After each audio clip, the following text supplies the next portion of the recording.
Okay. Alright, see, look at me. 2 videos. 2 scripted. We're on fire. Like, I'm sure there are plenty of people with like a few hundred, but whatever, that's cool. Alright, this is my introduction video. This is me explaining how I think and kind of like a general introduction, So kind of like a be warned video. Hello, my name's Dwight, and I'm a thought criminal. Yeah, ladies. I specialize in dangerous ideas.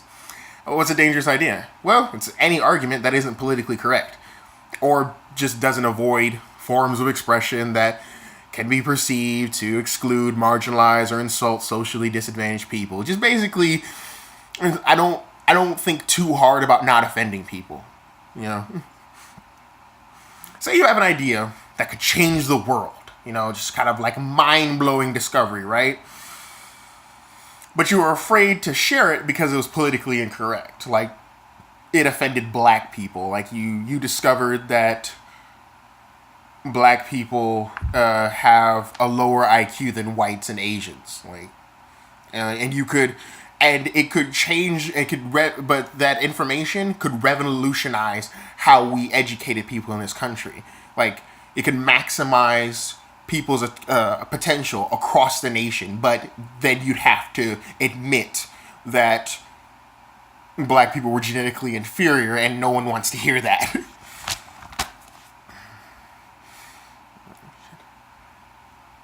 So your evidence is solid and your argument is logically sound, but you don't want to offend anybody. Understandable. You're now a thought criminal. This is what it means to be a thought criminal. People who advocate for speech codes and want to silence hate speech can't read your mind, but they want to. They really want to. But since they don't know exactly what you're thinking, they'll just use the words you say. So if they can make it socially unacceptable to say certain things, then in order to make sure you don't say those things, then you have to start censoring your own thoughts, which is exhausting, trust me. In America, it's unconstitutional to make it illegal to offend people. However, if the PC police can make you afraid to speak your mind because you're worried about you losing friends or what's your job, as we're seeing nowadays with fucking Twitter and shit, they don't have to pass any laws because you'll just censor yourself. Then you're afraid to offend anybody. You're afraid to say your facts. You're afraid to say anything that could offend anyone. So therefore, you'll just not say anything. But just because it's not politically correct doesn't mean that your idea isn't true. It doesn't mean that it's not lined up with reality. Obviously.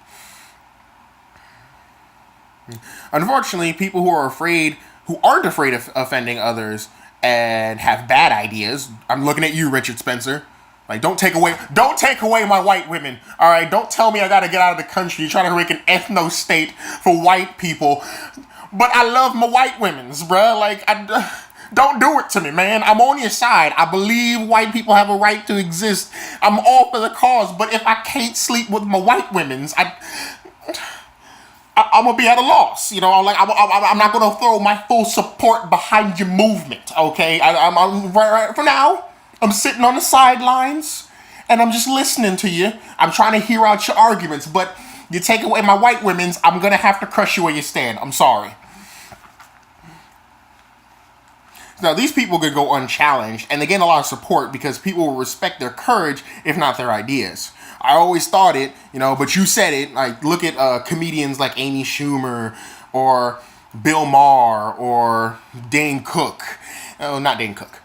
Dave Chappelle, Chris Rock, or Richard Spencer or Milo Yiannopoulos. Look how crazy he's become because he's just willing to say feminism is cancer. I mean, that's not exactly a profound argument. I mean, it's not a particularly deep and well thought out philosophical adventure, but I mean, just because he's willing to stand up to these humorless harpies and say your ideology sucks, he's gotten a lot of support. I mean, if you listen to his speeches, he's not really saying much. Like his analysis of the culture is very, very surface level. It doesn't really delve as deep as I'd like it to. But that's just my opinion.